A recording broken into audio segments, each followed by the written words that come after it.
Hallelujah. आशा करता हूँ कि आप सब आनंदित हैं। हालेलुया। आशा करता हूँ कि आप सब खुश हैं। तो मेरे प्यारो, अब्राहम के जीवन में जब प्रभु ने आया और प्रभु को उसने पाया और परमेश्वर को पाने के बाद में मेरे प्यारो, अब्राहम ने अपने जीवन से मेरे प्यारो परमेश्वर को कैसे उदाहरण दिया और कैसे अपने स्वभाव के द्वारा उसने जो है परमेश्वर के लोगों को और परमेश्वर के जनों को अपने जीवन से सीखने के लिए दिया। हालेलुया। मेरे प्यारो, आज हम देखेंगे अब्राहम के विषय से मैं कुछ बातों को आपको बताना चाहता हूँ और उन बातों के लिए आप सीखने के लिए तैयार हो जाइए। हालेलुया। हालेलुया। आइए मेरे साथ में मेरे प्यारो, उत्पत्ति के पूरे प्यारो पुस्तक 13 अध्याय पद 1। अब्राहम अपनी पत्नी और अपनी सारी संपत्ति लेकर लूत को भी संग लिए हुए मिस्र को छोड़कर कनान के दाखिन देश में आया। अब्राहम भेड़ बकरी, गाय बैल और सोने रुपए का बड़ा धनी था। फिर वह दाखिन देश से चलकर बेतेल के पास उसी स्थान को पहुंचा जहां पहले उसने अपना तंबू खड़ा किया था। हालेलुया। प्रार्थना पूर्वक आप सब बैठिएगा और अपने पड़ोसी को ऐसे हिलाइए और बोलिए, सोने वाले जागो, सोने वाले जागो, और जी उठो, तब मसीह का प्रकाश तुम पर चमकेगा। हालेलुया। सोने वाले जागो, मुर्दों में से जी उठो, तब मसीह का प्रकाश तुम पर चमकेगा। हालेलुया। यानी कि जो सोता है वो कैसा है? उससे बोलो ना, हाँ, इसे नहीं सुनो। हालेलुया। चलिए, उत्पत्ति की पुस्तक 13 अध्याय में अब्राहम धन संपत्ति को लेकर के, गाय भेड़ बकरी को लेकर के, अपनी पत्नी अपने परिवार कुटुंब को लेकर के, मेरे प्यारो, परिवार कुटुंब तो उस समय उसके थे नहीं। परिवार कुटुंब बोले से कौन मालूम है? उनके नौकर होकर चाकर और परिवार में एक जन था, उसका भतीजा जिसका नाम था लूत। इन सबको लेकर के वो दक्षिण देश में आया। मेरे प्यारो, दक्षिण देश में आया और बाइबल बताती है उस वचन में मेरे प्यारो, उसके पास में संपत्ति की कोई कमी नहीं थी। जैसे अगर हम उसका दूसरे पद को पढ़ते हैं, उसमें लिखा है, पढ़िए जोर से। अब्राहम भेड़ बकरी, हाँ। गाय बैल हाँ। और सोने रुपए का बड़ा धनी था। क्या था? सोना रुपए का बड़ा धनी था। हाँ, गाय भेड़ बकरी तो थे ही थे, साथ में सोने रुपए भी उसके पास में थे और इसका वो बड़ा धनी था। हाँ, इसका मतलब उसके पास में कोई कमी घटी नहीं था। आगे फिर हाँ। वह दाखिन देश से हाँ। चलकर बेतेल के पास हाँ। उसी स्थान को पहुंचा उस स्थान को पहुंचा जहां पहले उसने हाँ। अपना तंबू खड़ा किया था। हाँ, इसके पहले जहाँ पे अपना तंबू उसने जाकर खड़ा करके रखा था, उस जगह पर वो क्या किया? वहां पर पहुंचा। तो मेरे प्यारो, यहाँ पर अब्राहम पहुंचा है किसके किसके साथ में? क्या क्या लेकर के? बोलो ना। सारी संपत्ति, धन संपत्ति सब लेकर के आया है। कोई कमी घटी के साथ में नहीं आया, सब कुछ लेकर के आया है। हालेलुया। अब मैं यहाँ पे बताना चाहूंगा, इतना संपत्ति अगर आपके पास रहेगा, आपका स्वभाव, आपका व्यवहार कैसा रहेगा?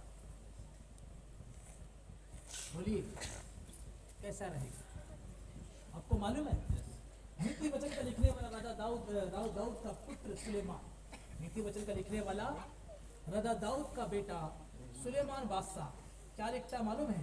घमंड से चढ़ी हुई आंखों से यहोवा घृणा करता है। घमंड से चढ़ी हुई आंखों से यहोवा घृणा करता है। ये कौन लिख रहा है?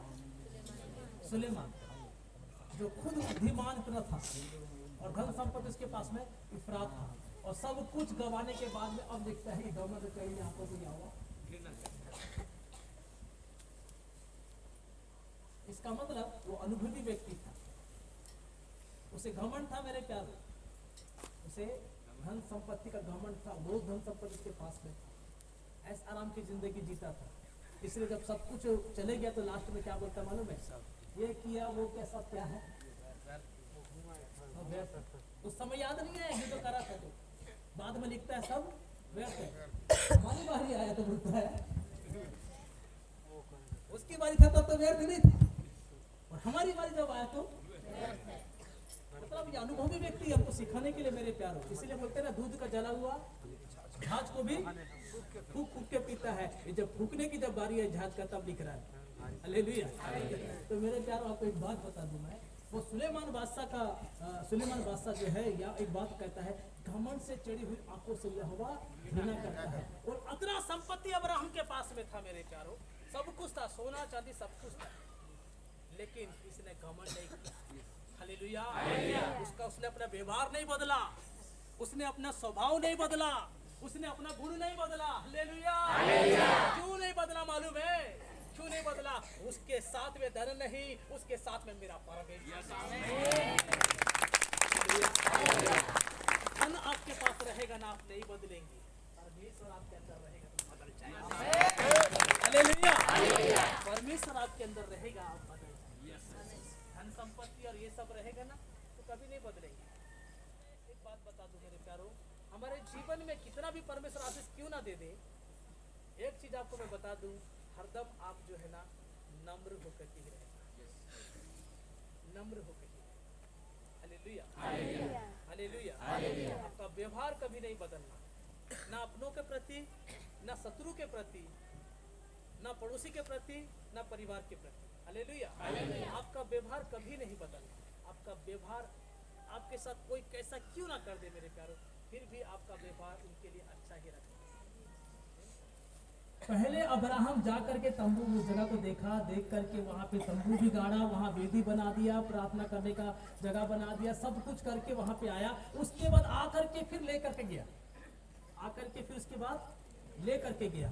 लेके जाने के बाद में मेरे प्यारे वहां पर क्या हुआ, जितना संपत्ति अब्राहम के पास था उतनी ही संपत्ति लूत के पास था। तो आज जो विषय मैं आपको बताने जा रहा हूँ, उस विषय का नाम है मेरे प्यारो, हमारे विरोधियों के साथ कैसा व्यवहार करें। हमारे विरोधियों के साथ कैसा व्यवहार करें। आप और मैं हमारे विरोधी के साथ में कैसा व्यवहार करें। तो अब्राहम कैसा किया और हम कैसा करेंगे, ये चीज को मैं आपको सिखाना चाह रहा हूँ। हालेलुया। तो मेरे प्यारो यहाँ पर हम आगे बढ़ेंगे कि अब्राहम ने पहले से जा करके वहां पर जो है, लेकिन आपको मैं सुनाने के लिए नहीं आया, इसलिए ध्यान से सुनिए। अब्राहम जा करके वहां पर तंबू बनाया, सब कुछ किया, वेदी बनाया, प्रार्थना करने का जगह बनाया, सब कुछ बनाने के बाद में उनको लेके गए। और लेके जब जाने के बाद में मेरे प्यारों उसके साथ में उसकी पत्नी गए, उसके सब संपत्ति लेके गया, उसके नौकर चाकर को लेके गया और सब कुछ गए वहाँ, भेड़ बकरी सोना चांदी रुपया पैसा और सब कुछ लेके गया। और उसका भतीजा लूत को भी लेकर के गए। तो लूत के साथ में मतलब जो है उसके पास भी जितना संपत्ति था, जितना अब्राहम के पास था उतना लूत के पास भी संपत्ति थी। तो ये दोनों जन के पास संपत्ति इतना होने के कारण से मेरे प्यारों दोनों के लोग दोनों आपस में लड़ने लगे। आपस में लड़ने लगे बोले से मतलब ना लूत और अब्राहम नहीं लड़ रहे हैं, लूत और अब्राहम नहीं लड़ते हैं। स्टैंडर्ड लोग जो रहते हैं ना वो कभी लड़ाई नहीं करते। लड़ाई तो वही करता है जो उनकी क्वालिटी ठीक नहीं रहती।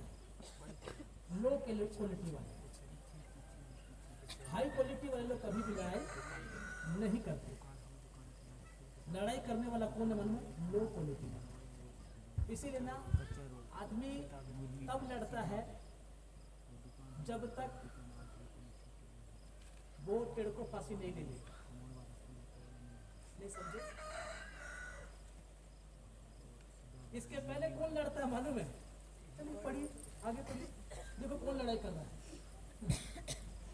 इसलिए उस देश में उन दोनों के लिए पर्याप्त स्थान ना था। हाँ, इतना संपत्ति था कि उनके देश में उतना पर्याप्त स्थान नहीं था।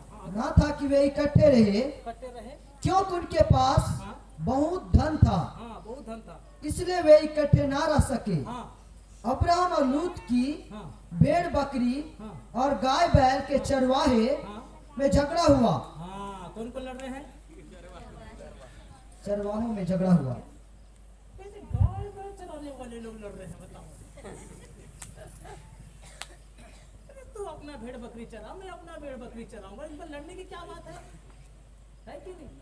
जब उतना धन संपत्ति लेके दोनों जन नहीं लड़ रहे हैं, और ये छोटे लोग क्या कर रहे हैं, काम करने वाले नौकर लोग हैं, ये लोग क्या कर रहे हैं, पूरा मेरा जीवन में भी यही चीज का स्वभाव है, यही क्वालिटी हमारे अंदर है। हम लोग ऊंचा नहीं सोचते हैं, ऊंचा। आपको मैं बता दूं, अब आपके मन में ये विचार आ रहा होगा, अब्राहम के पास धन संपत्ति बहुत था, इसीलिए वो लड़ाई नहीं किया, और लूत के पास भी धन संपत्ति बहुत था, इसलिए लड़ाई नहीं किया। हमारे पास नहीं है इसलिए हम लड़ते हैं, इसीलिए हम लोग लड़ते हैं। और लड़ते भी तो कैसे लड़ते हैं मालूम है आपको, हमारा पड़ोसी अगर अच्छा से बना लिया है, सब कुछ कर लिया है, तो हम लोग क्या करते हैं, वो बढ़ गया, सब कुछ कर लिया, तो उसको अपने मन से किया। गरीब तो वो है जो यीशु के, अरे जो यीशु के पास है वो गरीब थोड़ी है। वो क्या बोला, वो खुद कंगाल हो गए कि तुम धनवान बन जाओगे, वो कुछ तो गरीब है। और क्या बॉन्ड पेपर में लिख के देगा क्या, इतना बड़ा जीवित वचन में लिख के दे दिया है, वो खुद कंगाल हो गए कि तुम क्या हो जाओ, धनवान बन जाओ, धनवान हो जाओ।